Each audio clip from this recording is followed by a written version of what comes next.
Maintenant qu'on a structuré une feuille de route pour le lancement d'un projet de plantation végétale, notamment d'arbres fruitiers à pépins, nous allons voir dans ce qui suit une étude financière pour la plantation d'un verger de poiriers sur 10 hectares. Le projet consiste à créer une exploitation agricole pour la production de poiriers conduite en système intensif, 4x2, c'est-à-dire un écartement de 4 mètres entre les lignes et une distance entre les arbres d'une même ligne de 2 mètres. Le poirier est une espèce autostérile, donc il faut au moins 2 variétés.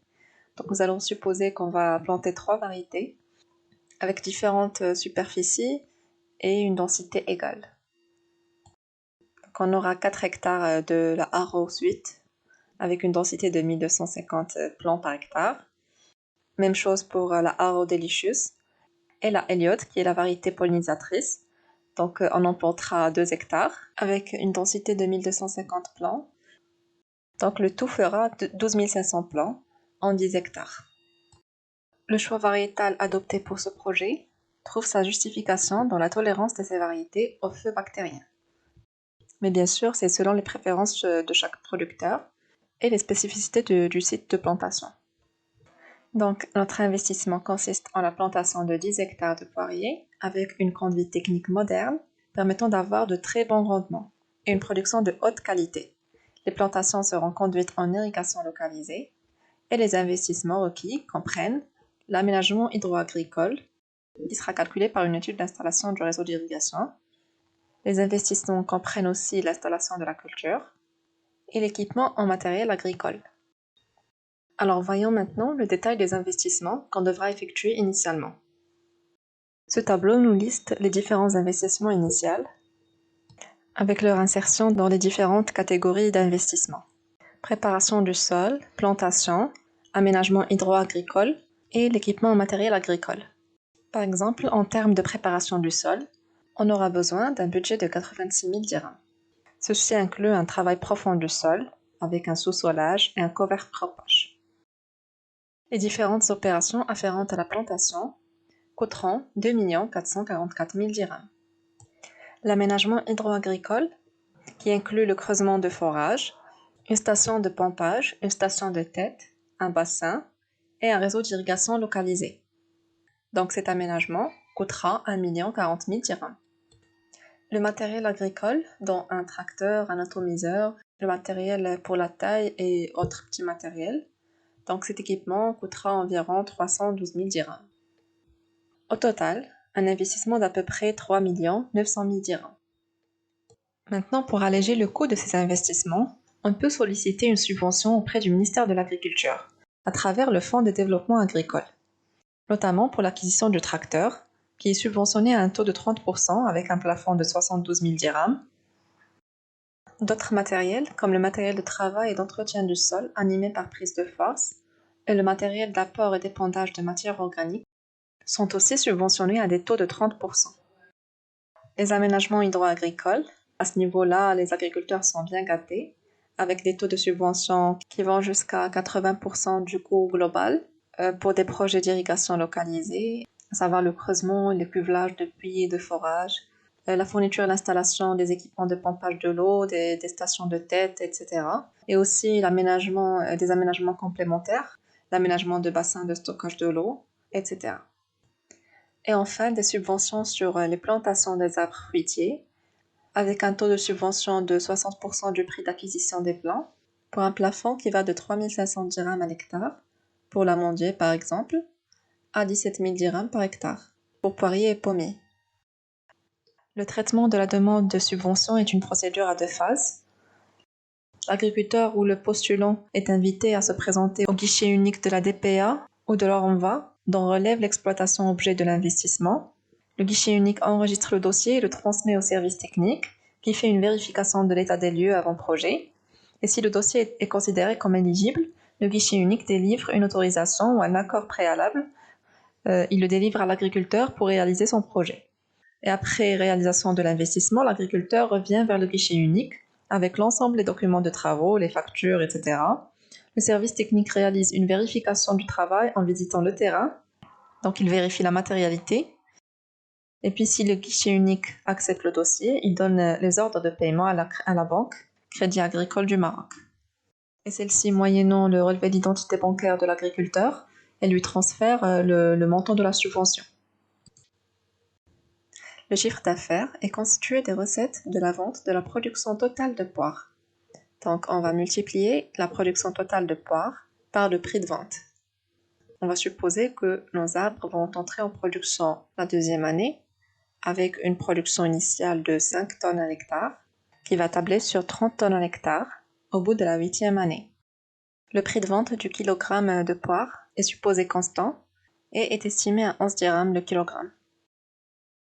Les prévisions du chiffre d'affaires au cours de la deuxième année d'exploitation sont de 550 000 dirhams.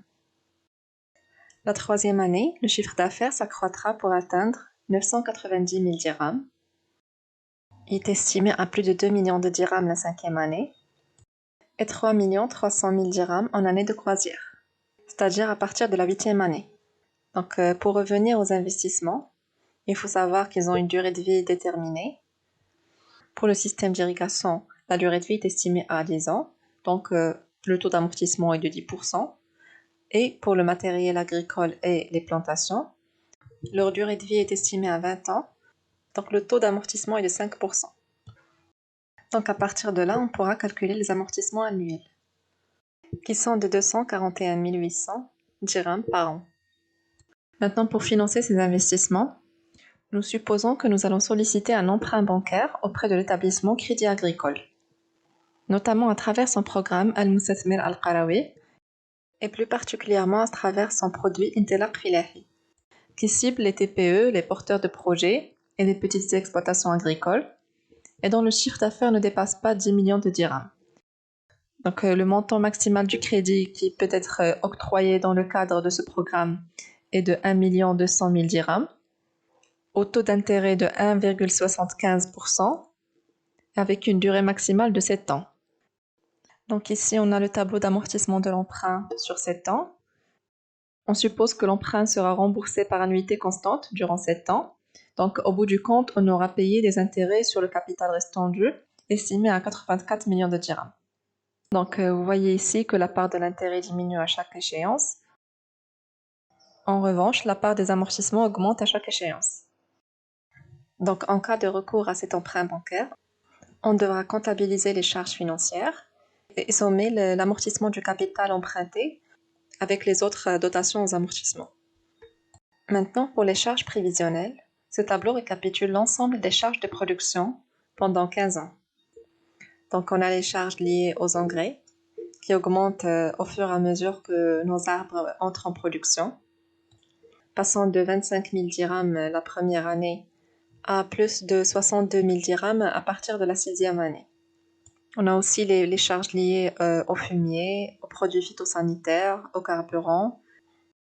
Donc le total de ces charges est estimé à 115 000 dirhams la première année et passe à 218 000 dirhams à partir de la 6e année. Pour les charges liées à la main-d'œuvre, on peut distinguer la main-d'œuvre permanente et la main-d'œuvre occasionnelle.